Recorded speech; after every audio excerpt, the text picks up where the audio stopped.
পরিষ্কার পরিষ্কার হয় সেটা আজকে তিনজনে বলবে। প্রথমে বলবে বাইজিৎ।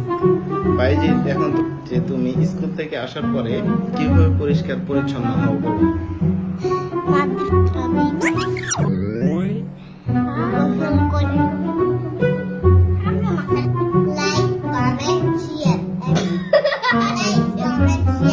হ্যালো গাইস, নাইফা এবং বাইজিদের পরিষ্কার ময়লা থাকে, স্কুলে সিট ময়লা থাকে।